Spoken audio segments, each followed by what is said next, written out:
Assalamualaikum warahmatullahi wabarakatuh. Selamat pagi Bapak Ibu tim penilai sertifikasi dosen tahun 2025. Perkenalkan, nama saya Irma Istihara Zain SHMH. Saya adalah salah satu dosen pada Fakultas Hukum Universitas Islam Al-Azhar pada program studi ilmu hukum, di mana video ini dibuat sebagai salah satu instrumen dalam kelengkapan penilaian pengajuan sertifikasi dosen, yaitu pernyataan diri dosen dalam unjuk kerja Tridharma Perguruan Tinggi PDD UKT PT bidang pengajaran. Pada kesempatan kali ini, mata kuliah yang akan saya ambil sebagai contoh dalam video pembelajaran yaitu mata kuliah Hukum Perlindungan Konsumen yang merupakan mata kuliah wajib dalam program studi ilmu hukum pada konsentrasi hukum perdata, di mana mata kuliah ini terdiri dari 2 SKS dan mata kuliah ini disampaikan dengan metode DIA yaitu delivery, di mana dosen memberikan materi dan mengenalkan konsep awal dalam mata kuliah. Kemudian ada interaction, di mana di sana akan disampaikan terkait dengan diskusi-diskusi atau adanya interaksi antara dosen dan juga mahasiswa, dan yang terakhir assessment atau penilaian yang dilakukan dengan 2 format, yaitu secara formatif dan juga sumatif, di mana secara formatif di sini akan dilakukan penilaian setiap pertemuan, sedangkan secara sumatif itu akan dilakukan penilaian dengan adanya UTS ataupun UAS. Kemudian berikut deskripsi dari mata kuliah Hukum Perlindungan Konsumen, di mana mata kuliah ini tentunya membahas terkait dengan prinsip-prinsip dasar, kemudian terkait dengan norma hukum dan mekanisme perlindungan hukum bagi konsumen dalam transaksi barang ataupun jasa. Selain itu, mata kuliah ini juga bertujuan untuk memberikan pemahaman menyeluruh mengenai hak dan kewajiban konsumen serta pelaku usaha dan bagaimana bentuk tanggung jawab hukum atas produk atau layanan yang merugikan konsumen, serta peran lembaga perlindungan konsumen dalam penyelesaian sengketa konsumen. Dan dalam mata kuliah ini pun nantinya mahasiswa akan mempelajari berbagai aturan terkait dengan perlindungan konsumen, khususnya yaitu pada Undang-Undang Nomor 8 Tahun 1999 tentang perlindungan konsumen, serta kasus-kasus aktual sebagai studi empiris untuk mengembangkan keterampilan analisis hukum. Adapun CPL Prodi pada mata kuliah ini yaitu nantinya mampu memahami konsep dalam perlindungan konsumen dalam bidang hukum, sedangkan CPMK pada mata kuliah ini yang pertama ada CPMK 1 yaitu berkaitan dengan kemampuan penguasaan dan pemahaman ilmu pengetahuan khususnya dalam bidang hukum perdata serta umumnya seluruh pada mata kuliah inti. Dan CPMK 2, mahasiswa mampu menjelaskan konsep dasar dalam hukum perlindungan konsumen.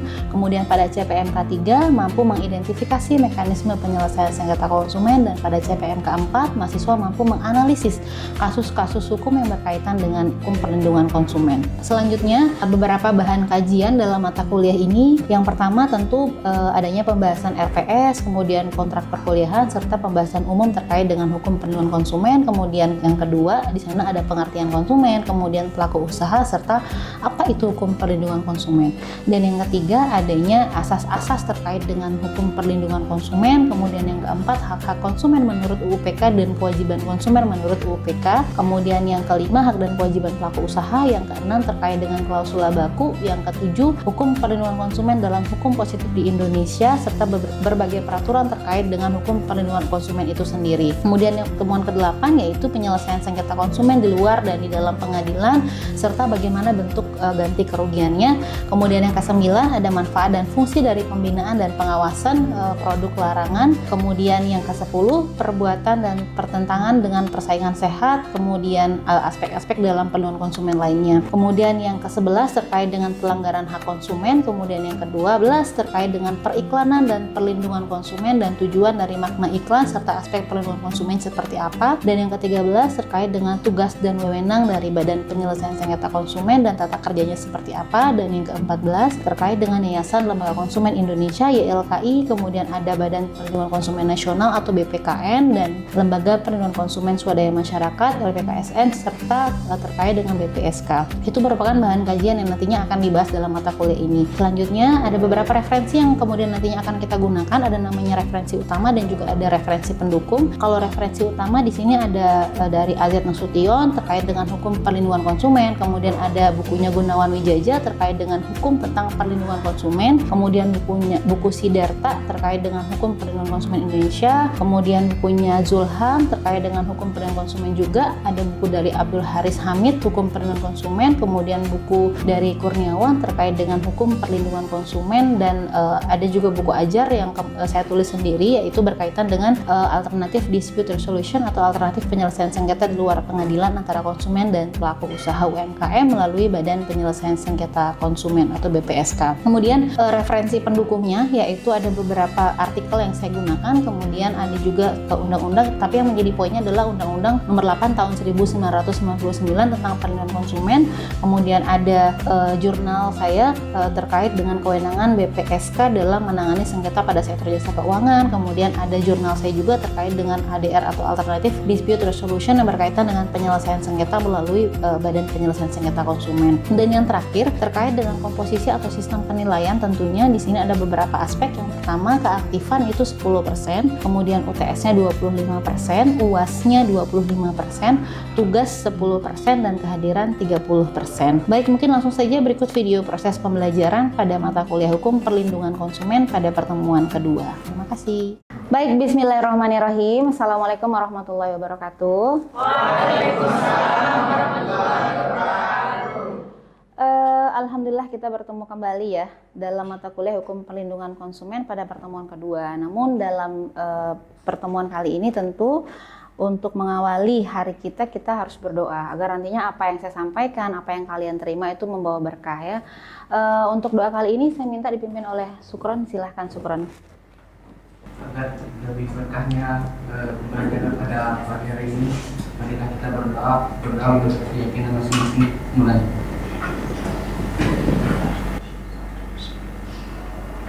Baik, berdoa selesai. Baik, berdoa sudah selesai ya. Jadi kita lanjut pada pertemuan kedua, yaitu beberapa materi nanti akan kita bahas. Namun terlebih dahulu saya ingatkan kembali ya, untuk presensi atau absensi kalian bisa mengakses melalui Siakat ya. Jadi nanti silahkan kalian akses sendiri, nanti saya tinggal terima ya presensi kalian. Baik, pada pertemuan kali ini ada beberapa hal yang tentunya akan kita bahas, itu terkait dengan pengertian konsumen, kemudian pengertian pelaku usaha, dan juga pengertian hukum perlindungan konsumen. Yang tentunya pada pertemuan pertama sudah banyak saya sampaikan hal-hal umum terkait dengan hukum perlindungan konsumen ya. Mulai dari konsep dasarnya seperti apa dan lain sebagainya sudah saya sampaikan di awal. Nah, sekarang kita masuk pada pengertian atau pemahaman kalian mengenai apa itu konsumen, kemudian siapa yang disebut dengan konsumen, kemudian apa itu pelaku usaha sampai dengan apa itu hukum perlindungan konsumen. Kita lanjut ke yang pertama, yaitu pengertian konsumen. Jadi pada dasarnya pengertian konsumen di sini itu kita atau kalian tidak hanya bisa menemukan dalam Undang-Undang Perlindungan Konsumen saja atau Undang-Undang Nomor 8 Tahun 1999 tentang perlindungan konsumen, melainkan pengertian konsumen bisa kalian temukan di beberapa peraturan perundang-undangan.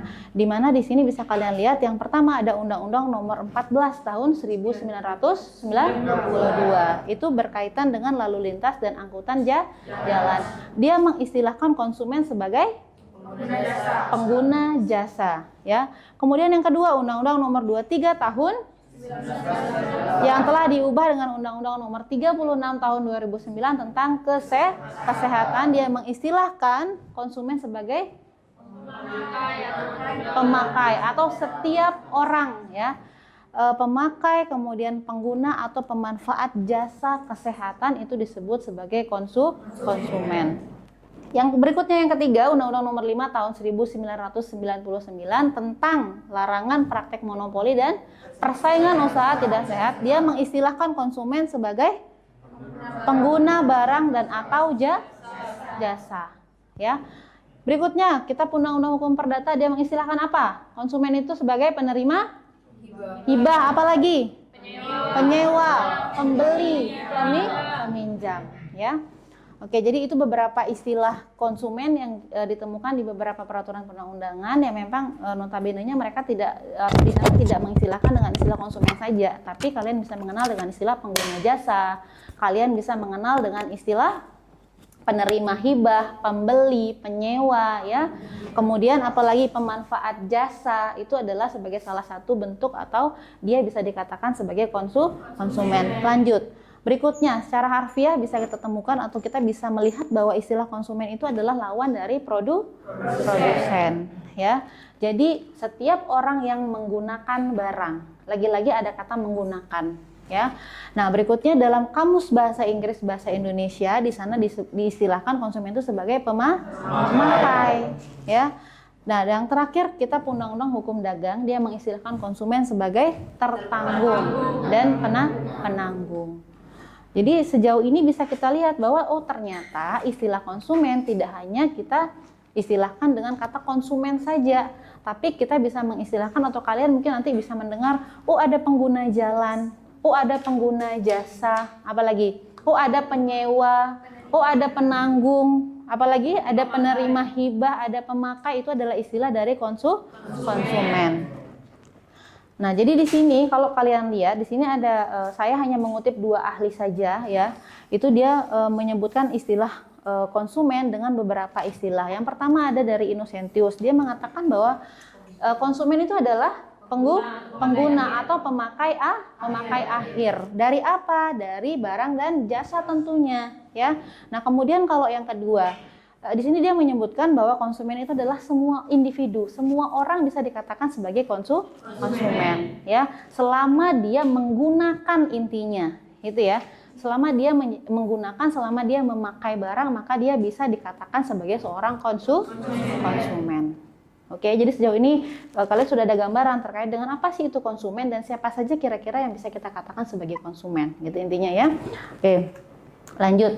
Jadi pada dasarnya konsumen itu juga tidak hanya satu saja bisa kita katakan sebagai konsumen, tapi ada 2 istilah konsumen. Ada namanya konsumen antara sama ada namanya konsumen akhir. Siapa yang disebut sebagai konsumen antara, siapa yang disebut sebagai konsumen akhir bisa kita lihat di sini. Kalau konsumen antara itu dia memperoleh produk atau memproduksi produk lainnya tapi dengan cara dia jual kembali atau dia misalnya dia sudah beli barang nih, ya, dia sudah misalnya membeli suatu produk, barang ataupun jasa, kemudian setelah dia beli dia jual lagi, ya, entah itu ke siapa terserah, yang penting kalau ada dia menjual lagi maka dia disebut sebagai konsumen antara, ya. Nah, di sini nanti ada juga namanya konsumen akhir. Kalau konsumen akhir itu dia hanya menggunakan untuk dirinya sendiri atau dia hanya sebagai ya udah buat saya aja, saya tidak menjual lagi. Nah, maka dia dikatakan sebagai konsumen akhir. Nah, siapa nanti yang berhak dilindungi? Yang berhak dilindungi adalah konsumen konsumen akhir, ya. Jadi karena memang konsumen akhir itu dia hanya menggunakan untuk dirinya sendiri, tidak kemudian dia menjual kembali, karena kalaupun dia menjual kembali nanti bisa jadi dia sebagai pelaku usaha, bisa jadi dia sebagai konsumen. Makanya dia dikatakan antara karena dia menjual lagi. Paham sejauh ini konsepnya, ya? Oke, nanti di akhir akan ada sesi diskusi terkait dengan materi-materi ini, maka silakan kalian pahami, maka silakan kalian cerna apa yang saya sampaikan. Karena nanti di akhir akan ada diskusi atau pertanyaan atau tanya jawab dari saya pun juga dari kalian, gitu ya. Oke, lanjut. Tadi setelah kita bahas mengenai konsumen, maka sekarang kita bahas mengenai pelaku usaha. Siapa sih yang disebut dengan pelaku usaha? Ya, apakah seorang konsumen bisa kita sebut sebagai pelaku usaha juga? Itu yang nanti akan kita bahas. Jadi kita fokus ke pelaku usaha dulu. Jadi setelah tadi kalian tahu siapa itu konsumen, apa itu konsumen, maka sekarang kita bicara siapa pelaku usaha atau apa itu pelaku usaha. Pelaku usaha adalah individu atau badan usaha. Pelaku usaha bisa juga badan hukum maupun tidak badan hukum. Pelaku usaha juga dia menjalankan kegiatan ekonomi. Apalagi dia bentuknya produksi, bentuknya distribusi atau dia perdagangan barang dan jasa. Tujuannya apa? Untuk memperoleh keuntungan atau laba. Itu namanya pelaku usaha. Ingat, ya. Oke, lanjut. Siapa saja pelaku usaha? Ya bisa perorangan. Tadi di atas, ya, perorangan misalnya pedagang kaki lima, petani, apalagi pengusaha rumahan. Terus kemudian kalau badan usaha ada ada CV, ada firma, ada PT, itu juga bisa kita juluki sebagai pelaku usaha. Yang terakhir ada badan hukum negara atau badan hukum asing seperti BUMN, kemudian perusahaan multinasional. Ini adalah penggolongan dari pelaku usaha itu sendiri. Jadi yang namanya pelaku usaha itu adalah terserah dia mau individu, bisa saja kita kenakan atau bisa saja kita sebut dia sebagai pelaku usaha. Kemudian dia mau badan usaha, badan hukum, itu dia sebagai pelaku usaha. Jadi bisa kalian bedakan ya, mana yang tergolong ke dalam konsumen, mana yang tergolong ke dalam pelaku usaha. Oke ya? Ingat, konsumen itu dia apa? Konsumen itu dia pengguna, ya. Dia sebagai pembeli, dia sebagai pemakai, itu konsumen. Kalau pelaku usaha itu dia apa? Dia memproduksi, dia mendistribusikan, itu adalah pelaku usaha. Ya, bisa jadi satu individu itu bisa menjadi konsumen pun dia juga bisa menjadi pelaku usaha. Tergantung apa posisinya dia, apakah dia posisinya hanya sebagai pengguna saja atau apakah posisi dia sebagai apa? Distribusi atau yang memproduksi barang. Nah, dari sana kita bisa mengetahui nanti siapa itu konsumen pun siapa itu pelaku usaha. Sejauh ini udah paham ya? Saya lanjut lagi. Nah, jadi setelah kita bicara tentang apa itu konsumen, siapa itu konsumen, maka kita lanjut ke apa itu hukum perlindungan konsumen. Baik, jadi hukum perlindungan konsumen pada dasarnya kalau kita lihat dari beberapa istilah di sini bisa kita ambil. Jadi yang pertama itu dari Business English Dictionary, dia mengatakan bahwa yang namanya hukum perlindungan konsumen itu adalah dia melindungi konsumen. Dari apa? Dari pedagang yang tidak adil dan ilegal. Ya. Jadi ternyata ada ya pedagang yang tidak adil, ada saja. Nah, sehingga nanti di sanalah peran dari hukum perlindungan konsumen, dari adanya tadi pedagang yang tidak adil atau pedagang yang ilegal, ya. Sehingga di sana nanti muncullah kasus ya berkaitan dengan hukum perlindungan konsumen. Baru di sana peran dari hukum perlindungan konsumen untuk melindungi konsumen. Nah, yang kedua dari Black Law Dictionary, dia mengatakan bahwa hukum perlindungan konsumen itu adalah dia melindungi konsumen dalam apa? Dalam penggunaan barang dan jasa. Ya, apa yang bisa kalian tarik dari sini? Ada satu, dia melindungi. Di sanalah letak atau peran dari hukum perlindungan konsumen. Ya, karena ada hukum di sana sehingga peran dari hukum perlindungan konsumen itu adalah untuk melindungi. Melindungi siapa? Yang melindungi konsumen. Ya, pelaku usaha juga dia punya hak untuk dilindungi. Karena dalam Undang-Undang Perlindungan Konsumen memang ada di sana ya bahwa pelaku usaha itu juga punya hak dia untuk mendapatkan perlindungan hukum. Namun dalam konteks sekarang ini kita bicara perlindungan yang diberikan kepada konsumen. Karena umumnya konsumen itu berada pada posisi yang lemah, pada posisi yang pada dasarnya dia selalu salah. Sehingga bagaimana caranya untuk bisa membela haknya? Maka adalah yang namanya hukum perlindungan konsumen, ya. Karena tujuannya adalah untuk melindungi konsumen. Dari apa ya tadi? Adanya pedagang yang tidak adil, adanya pedagang yang ilegal, ya. Kemudian adanya penggunaan barang dan jasa yang memang tidak sesuai dengan apa yang mereka dapatkan, ya. Sehingga di sanalah perannya, yaitu hukum perlindungan konsumen. Kita lanjut lagi. Baik, jadi dari berdasarkan uraian tersebut bahwa hukum perlindungan konsumen itu adalah perlindungan hukum yang diberikan kepada konsumen dalam usahanya untuk memenuhi kebutuhannya dari apa? Hal-hal yang merugikan konsumen itu sendiri. Jadi ada kata merugikan di sana ya, sehingga di sanalah letak atau perannya. Bahwa bagaimana caranya supaya konsumen ini bisa mendapatkan perlindungan hukum. Ya, nanti di sana ada juga lembaga-lembaga yang memang memiliki kewenangan untuk melaksanakan penyelesaian sengketa konsumen. Ya, nanti di sana di pertemuan-pertemuan berikutnya kalian akan dapatkan apa itu bentuk-bentuk dari lembaga-lembaga yang punya kewenangan. Salah satunya misalnya ada namanya Badan Penyelesaian Sengketa Konsumen atau BPSK. Ya, ada namanya YLKI dan lain sebagainya. Itu memang mereka punya peran untuk melaksanakan penyelesaian sengketa konsumen, gitu ya. Oke, fokus ke sini. Kemudian Undang-Undang Perlindungan Konsumen menyatakan bahwa yang namanya hukum perlindungan konsumen itu adalah segala upaya yang menjamin adanya kepastian hukum untuk memberi perlindungan kepada siapa? Kepada konsumen. Ya, ini Undang-Undang Perlindungan Konsumen. Jadi pada dasarnya adanya Undang-Undang Perlindungan Konsumen itu adalah untuk menjamin adanya suatu kepastian hukum, gitu ya. Udah paham berarti kalian ya? Oke. Nah, di sini jadi tadi setelah penyampaian materi dari saya, tentu akan ada sesi diskusi seperti yang saya katakan di awal ya. Di mana materi-materi yang sudah saya sampaikan ke kalian, tentu kalian harus tahu, kalian harus ingat, kalian harus bisa cerna apa yang sudah saya sampaikan. Sehingga tentunya pada sesi ini akan ada beberapa pertanyaan yang saya sampaikan buat kalian. Kemudian silahkan kalian menjawab apa yang saya tanyakan tadi. Mungkin pertanyaan saya di awal ini, tadi sudah saya katakan, apa itu konsumen? Siapa konsumen? Kemudian siapa yang disebut sebagai pelaku usaha? Apa itu hukum perlindungan konsumen? Jadi sini ada pertanyaan saya yang pertama. Pertanyaan saya yang pertama itu berkaitan dengan apakah seorang individu, ya kan, bisa kita sebut sebagai konsumen, pun bisa kita sebut sebagai pelaku usaha. Coba silakan kalian jawab. Siapa yang mau jawab? Oke, silakan Leli. Seseorang individu itu bisa disebut sebagai konsumen dan pelaku usaha, Ibu.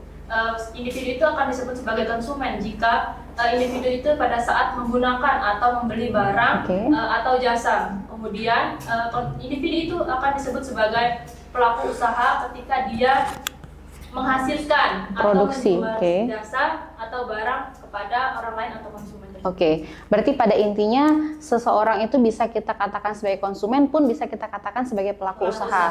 Tergantung pada saat apa dia atau posisinya dia seperti apa. Jadi pada saat dia menggunakan, maka posisi dia sebagai konsumen. Pada saat dia memproduksi atau pada saat dia mendistribusikan, maka dia sebagai pelaku usaha. Oke, jadi sejauh ini sudah paham berarti ya, konsumen dan pelaku usaha. Pertanyaan saya berikutnya, jadi tadi juga sudah saya sampaikan, kira-kira penggolongan dari konsumen, penggolongan dari pelaku usaha itu apa saja? Siapa saja yang disebut sebagai konsumen, siapa saja yang disebut sebagai pelaku usaha? Silakan, ada yang mau menjawab? Oke.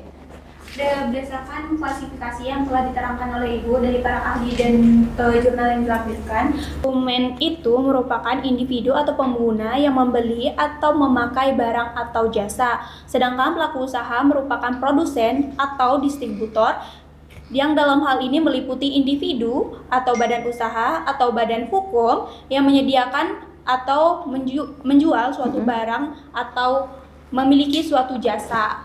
Oke, jadi misalnya ada badan usaha, misalnya ada badan hukum, berarti dia tergolong ke dalam pelaku usaha. Kalau konsumen itu berarti dia misalnya individu. Yang jelas selama dia menggunakan, maka dia dikatakan sebagai konsumen. Kalau dia memproduksi atau dia mendistribusikan, maka dia sebagai pelaku usaha. Berarti kalau misalnya di sini ada badan hukum, kemudian ada badan usaha, itu dia tergolong ke dalam pelaku usaha.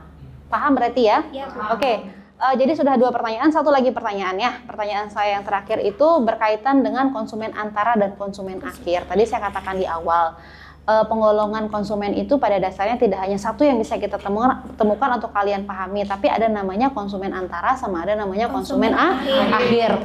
Yang namanya konsumen antara itu berarti dia menggunakan barang kemudian dia jual kembali. Oke, kemudian kalau konsumen akhir itu dia hanya menggunakan untuk dirinya sendiri. Kira-kira siapa yang berhak dilindungi? Apakah konsumen antara atau konsumen akhir? Siapa yang mau jawab? Ya, silahkan. Baik, dari BPT Ibu dan yang sudah Ibu paparkan tadi, jadi untuk yang berhak untuk dilindungi itu Adalah konsumen akhir. Kenapa? Karena dia bisa kita katakan sebagai pemakai akhir, Bu. Jadi untuk di konsumen akhir itu dia mengonsumsi untuk dirinya sendiri, bukan untuk dijual lagi kembali untuk mendapatkan keuntungan. Itu tidak, itu konsumen antara namanya. Kalau berarti yang berhak dilindungi adalah konsumen akhir.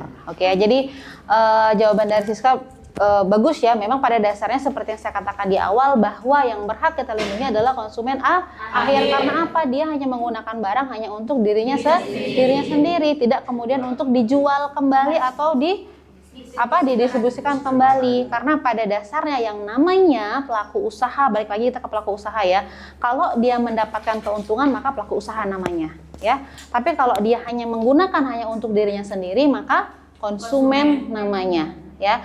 Tapi dalam konteks konsumen ada namanya konsumen antara sama ada namanya konsumen akhir. Kalau antara itu bisa jadi dia membeli kemudian dia jual kembali. Kalau konsumen akhir ya sudah, saya menggunakan barang atau membeli barang dan jasa hanya untuk diri saya sendiri. Sehingga pada saat terjadi misalnya dia membeli barang misalnya, kemudian setelah dia membeli barang ternyata saya dirugikan, ya, tapi memang pada dasarnya membeli barang itu untuk tujuan saya sendiri.